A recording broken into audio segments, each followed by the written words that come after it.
যেতিয়া কংগ্ৰেছৰ চৰকাৰ আহিব প্ৰথমতে আমি দুখীয়া মানুহৰ সমস্যা আমি সমাধান কৰিম। কংগ্ৰেছৰ পৰিচয় আমি আদানী আম্বানীৰ দল নহয়, আমি ধনী মানুহৰ দল নহয়, আমি দুখীয়া মানুহৰ দল। আমি দুখীয়া মানুহৰ দল আৰু দুখীয়া মানুহৰ বাবে আজি কংগ্ৰেছ দল যুঁজিব।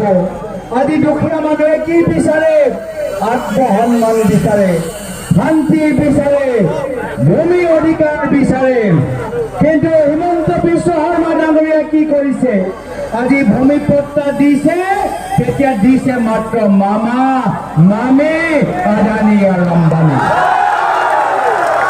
পৰৱৰ্তী দিনত কংগ্ৰেছৰ যেতিয়া চৰকাৰ আহিব মামা মামী আদানী আম্বানীৰ মাটি আমি দুখীয়া মানুহৰ মাজত বিতৰণ কৰিম।